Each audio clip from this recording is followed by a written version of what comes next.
for that, I think that what do you think is, now that you are multifaceted and things, what do you like the most to do when it comes to all the different talents that you have in a sense for yourself?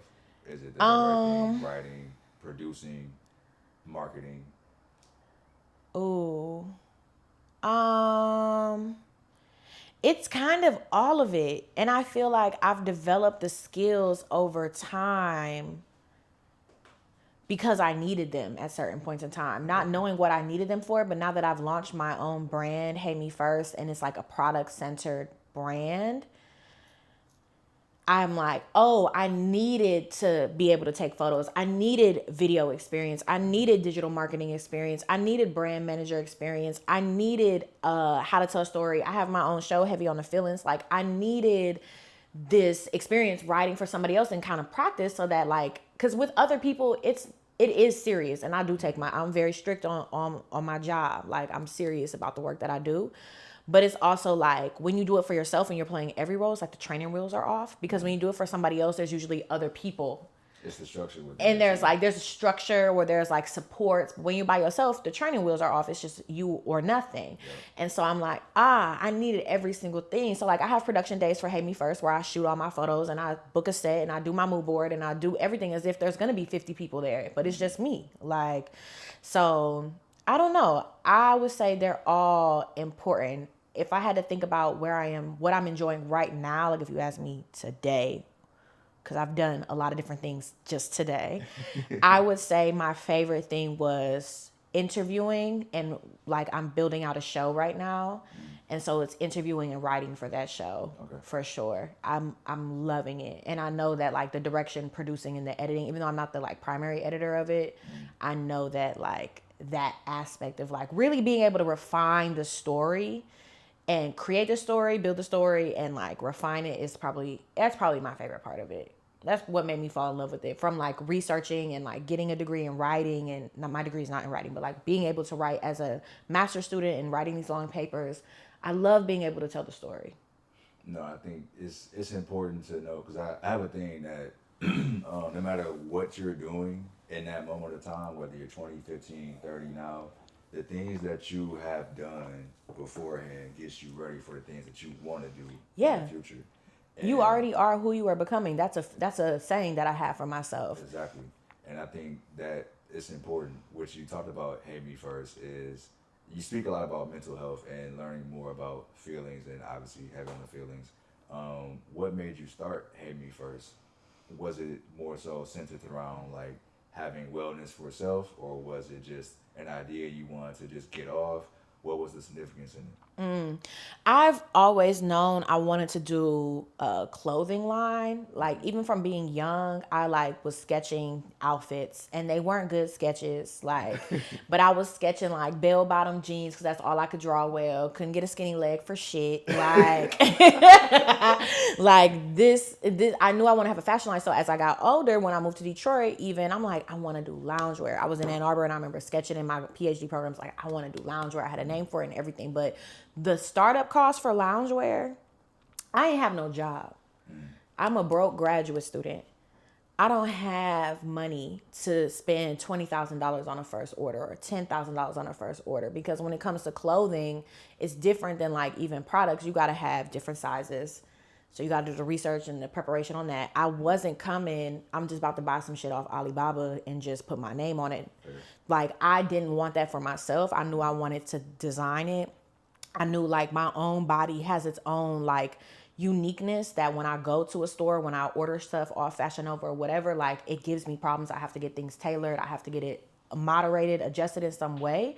And so I wanted to create products for people who looked like me, had similar issues. And so like that was going to be expensive. It was going to be a lot of brainstorming, a lot of back and forth between here and China. Like it was going to be a lot. And I'm like, well, what can I do if I know I want to do loungewear, because I love being in the house. I want to look cute when I'm in the house. Just because I'm in the house don't mean I got to look dusty, crusty. I still want to give a little bit. I be on Instagram all day. So if I'm on Instagram, I don't want to look butt ugly. Like I Not a already little will be stuffy on around there. there. Yeah, I will already be on there in my bonnet, before I brush my teeth sometimes, hair to the side, bonnet calf off. So like, so I'm like, this is not I want something that's gonna make me look cute, but I'm like, damn, I don't have the money for this. So how can I still do something for the home and it have a smaller overhead? It be something that I can manage, I can grow, I can build. I can always come back to loungewear. I know I'm gonna do that, but like the money that I need to actually do it the way that I want, it's not there. It wasn't there at the time. So that's how I got to candles. I'm like, what can I do in the house that I can create? I don't know how to sew. I don't have a sewing machine. I can't make pillows, which is something that's like on my mind right now. But like, I can't do that. I don't have the $15,000 for the overhead for a first order. Yeah. Minimum order quantities are insane. So like, damn, what can I do? Candles.